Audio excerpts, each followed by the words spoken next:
बहुत साल पहले रामकृष्ण परमहंस जी एक पहुँचे हुए संत के साथ बैठे हुए थे, बातें कर रहे थे। परिचर्चा हो रही थी, अध्यात्म पर ज्ञान की बातें हो रही थी। ठंड का समय था तो जो संत जी हैं वो कुछ लकड़ियों को इकट्ठा करके धुनी जलाए थे आग से गर्मी पाने के लिए, हाथ को सेकने के लिए। कुछ दूर पर एक गरीब भी बैठा हुआ था, उसे भी बहुत ठंड लग रही थी।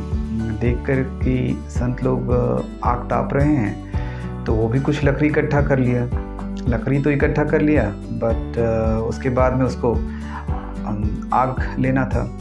तो संत जी के पास गया और वहाँ का एक आग से जलता हुआ एक लकड़ी का टुकड़ा उठा लिया।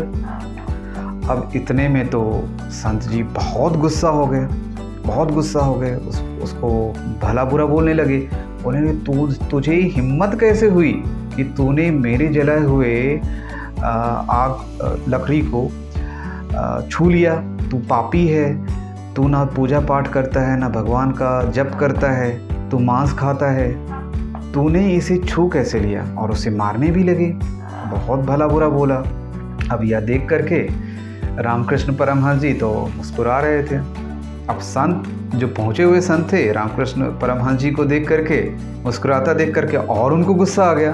बोले कि आप यह पापी मेरे जलाए हुए लकड़ी को छू लिया, उसे भी दूषित कर दिया। अब संत जी रामकृष्ण परमहंस जी मुस्कुराते हुए बोले कि अभी कुछ देर पहले आप अध्यात्म की बात कर रहे थे। आप बता रहे थे कि हर जीव में परमात्मा का वास है। अगर हर जीव में परमात्मा का वास है तो इस इंसान में, इस गरीब दुखिया में भी परमात्मा का वास है। तो यह पापी कैसे हो गया, यह दूषित कैसे हो गया?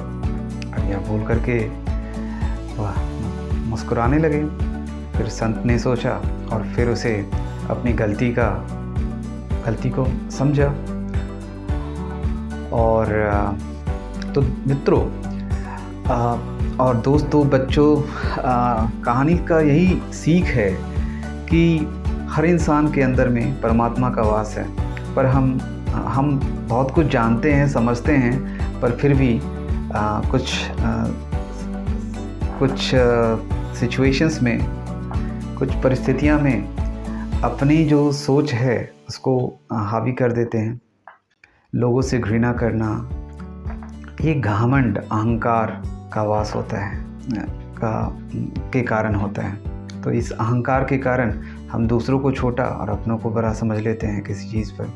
तो सबको समान समझना है, सबको बराबर समझना है और अपने अहंकार को, अपने अंदर के अहंकार को मिटाना है। धन्यवाद। नरेंद्र गुप्ता।